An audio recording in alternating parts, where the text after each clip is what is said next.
I assume you're not ready. Thank you very much. Citizens who would like to engage in public demonstrations. The government respects that some political actors have planned to use the protests for their political campaigns and are hell-bent on mobilizing goons, gangs, and criminals with all manner of crude weapons to cause mayhem by attacking businesses and innocent civilians. Our position as a government is as follows.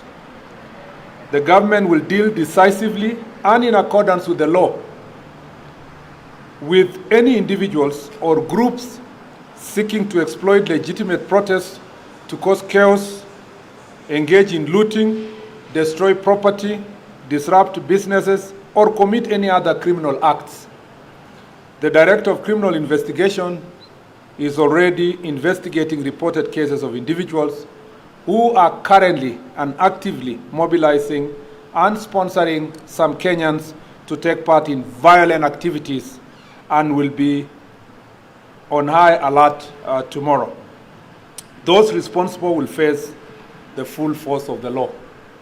The police will do everything under the law to protect peaceful protesters and members of the public going about their businesses, including children and students going to school. Thursday, as I've said, will be a normal business and school day. Our children are free to go to school and people to go about their businesses. The Constitution guarantees the right to education and lawful means of earning a living. We expect that members of the public, including protesters, will not wait for the police to make their security and safety choices.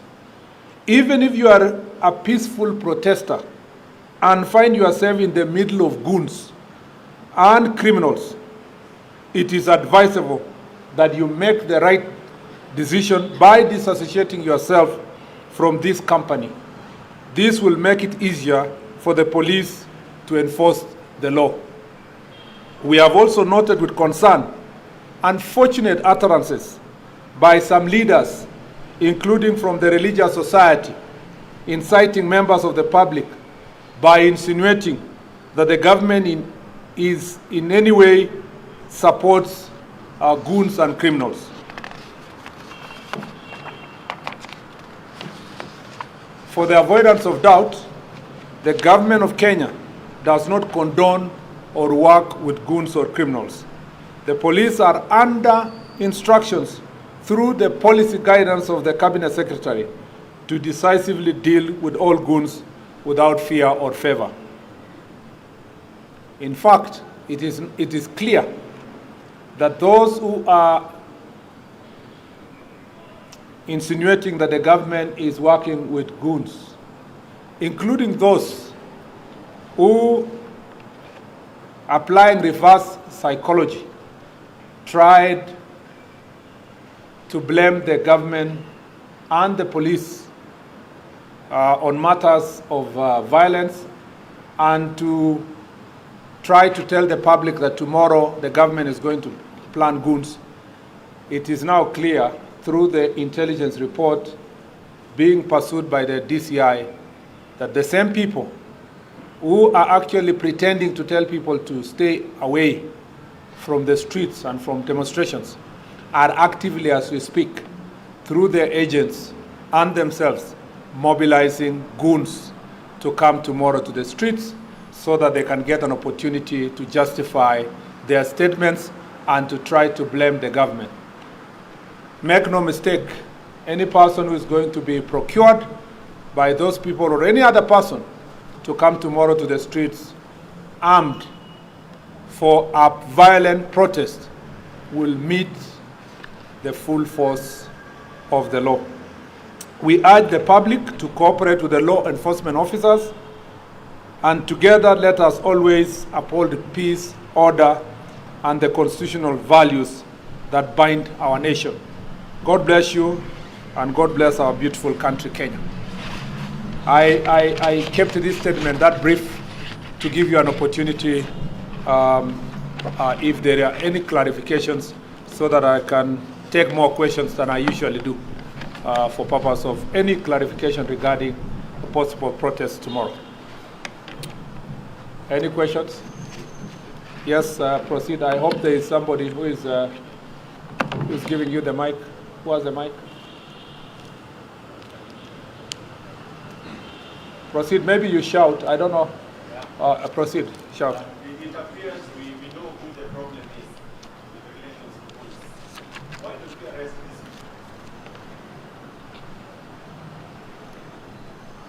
people? Yes, another question?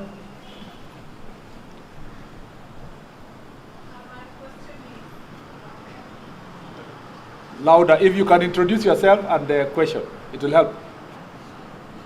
Proceed. My name is Samira, and my question is, what we're seeing today... Samira, you must be representing the media house. I'm representing... Yes, proceed.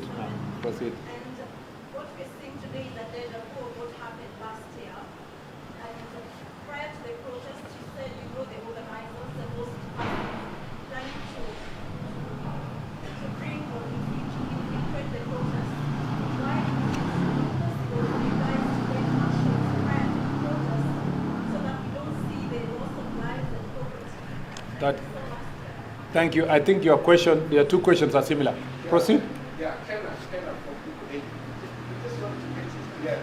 Earlier on, the regional commander said that the protest is illegal. Now you say it's peaceful. Please guide us. Where's the truth? Any other question? Let me just respond to those ones first. Let me say that we know the people who are, as I said, we know now the people who are currently and actively mobilizing persons for purpose of violent protest tomorrow. And the Director of Criminal Investigation, if you want me to go back to my statement, is already following them, and they will be arrested. They will be arrested. Contrary to your assertion that in the last protest nobody was arrested, 3,000 people were arrested last year. 3,000 were arrested and produced in court. A good number of them were released on a very flimsy grounds, and a good number of them still have their cases active in court as we speak. You know that a number were charged for acts of terrorism because they banned businesses and so forth, including a member of parliament. And of course, you know what went on in the courts. And those cases, including the same, are still active in court. So maybe the problem with protests and cases is that when the day is over, and you people move your cameras away from courts, then the public still think that there are no people who are arrested and there are no cases that are active. Even tonight, people will be arrested. Even tomorrow, people will be arrested. And they will be taken to court. The paradox also of your question is that when we arrest people, the first thing you people, particularly, not all of you, but a few of you who want to mess up the media space, will quickly post that people have been abducted when they have been arrested. Number two, when we arrest them, you quickly profile them as human rights defenders, even criminals. And many of these criminals have gotten away with heinous crimes, burning businesses, killing people, attacking innocent people, rape, burning courts. You remember last year they even attempted to steal, and they stole actually firearms, and some of them were pursued and arrested. But they always survive in this country and are get positively profiled, including being celebrated and being remembered and commemorated for evil acts that they engage in, because you are the agents of their survival. I would really request the media to separate good protesters from criminals. We'll be watching you tomorrow, and I know a number of you reporters are here. So we'll be watching you tomorrow, just in case you start reporting that, look at the protesters there throwing stones, or the protesters are burning tires. Those are not protesters. The Constitution recognizes protests, picketing, demonstration as a positive right that is exercisable by a citizen, an armed and peacefully. I want to hear tomorrow for the first time journalists who will outrightly say, look at our cameras, look at that guy burning somebody's business, look at the other one burning tires, look at the other one blocking the roads. Those are criminals. Don't profile them as protesters. Then we will work together and you will help the police to succeed in their work in terms of apprehending criminals. We expect a peaceful protest tomorrow because we have been promised peaceful protest. But because we are aware and we have information about some of these political actors are busy mobilizing criminals to come to the street. That's why I told you the DCI is pursuing them, and a number of them will be arrested tonight and more tomorrow. And please don't glorify them as heroes and heroines. On the question of, so that answers the two questions. On the issue of legality of tomorrow's, remember that the question you had posed to the regional commander was whether the Inspector General of Police has been notified. The procedure in the Public Order Act is to notify the OCS in the police station. Finally, that has been confirmed, that notification has come from some families and citizens that they would like to carry out peaceful protests tomorrow. So there is no question. However, even in that case, violent protests are still illegal and it will not happen. We will make sure the police will do everything to ensure that anybody who is armed and who is not keeping peace will not be allowed to roam about the city of Nairobi and any part of the Republic of Kenya. I'll take the last set of questions. Yes? My name is Stephen Maura from Media Max. My question is, for those who protesting, we have designated areas and also normal locations. Thank you. Any other? I think we are satisfied today. Yes, the persons who gave notification requested certain designated routes, and the police are already alert to help them peacefully go through the designated routes. Unfortunately, they never put in the time they will start and the time they will end.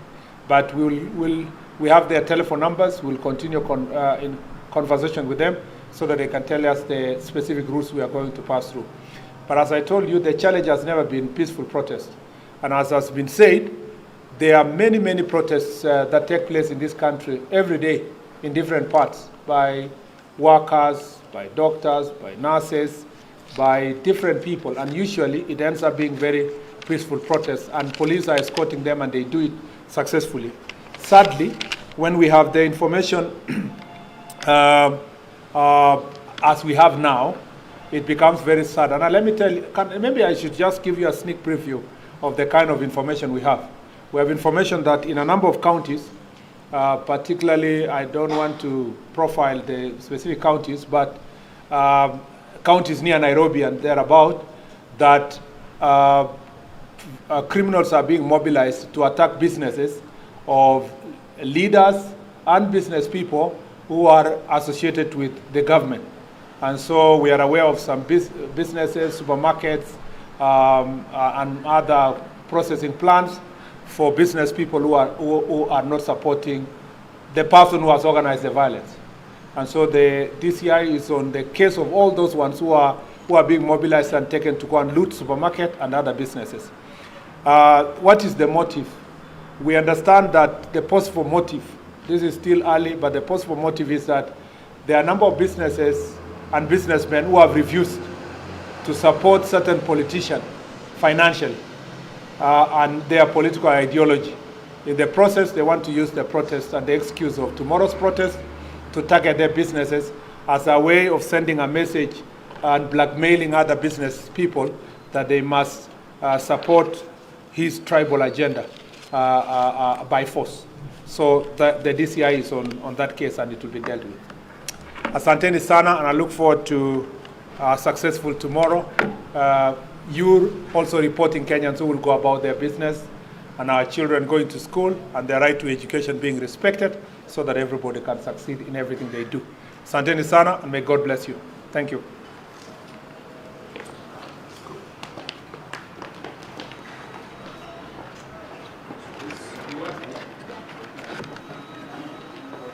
Where's